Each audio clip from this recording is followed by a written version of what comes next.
सिगाङाव थानाय इंराजफोरना फारसे बे समाव आरोबाव गथायबावबाय जायनि बे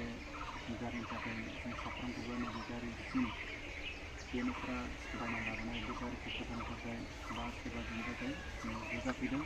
बेनिखायनो नैबेखौनो खावलायदों नैबेखौ सोरा नैबे गारिनि सायावनो हेफाजाब खालामदो जाय बिफाया मिथिगौ बे गारिनि सायाव गासै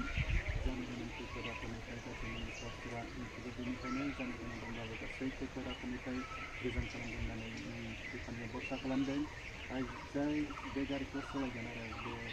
जाय सालायगोन बेजों हेफाजाब थादों जाहाथे गावनि मेगननि नोजोरजों गासै गुबुनखौबो नोजोर होनायजों लोगोसे जाहाथे बे गारिखौ मोजाङै सालायनो हानाय बायदि बिफा सोरा जाय सालायगोन बेजों माने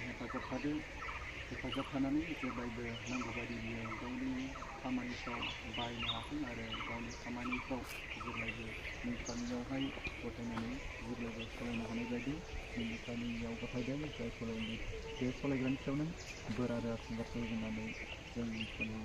गासैखौबो गथायदों हौवाफा नों बे गारिनि सायाव बोर होदो आरो गोथार खालामगोन होननानै जों बिफानाव गथायबाय हौवाफा बेनिखायनो बे गुसुं आरजखौहाय जानो मोनखौ नाजावदों आरो जाय मोनखौ बुंनो हादों बेनिफ्राय बासायग्रा सोरगो बेसादफोरनि मुङै आउटनि सोरगोआव थानाय आफा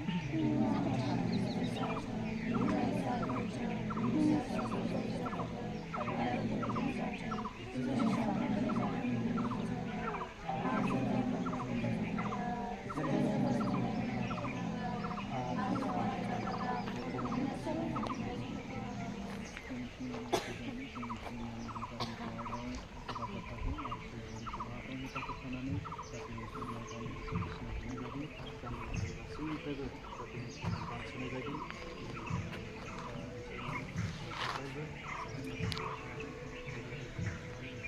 हेफाजाबखौ लाखिनानै जाहाथे जाय सालायगोन बा जाय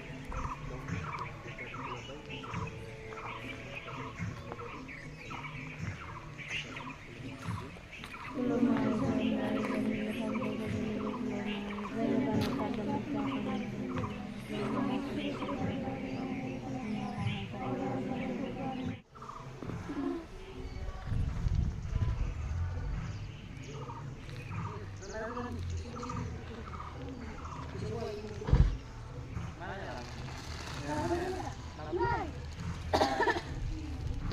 लाबो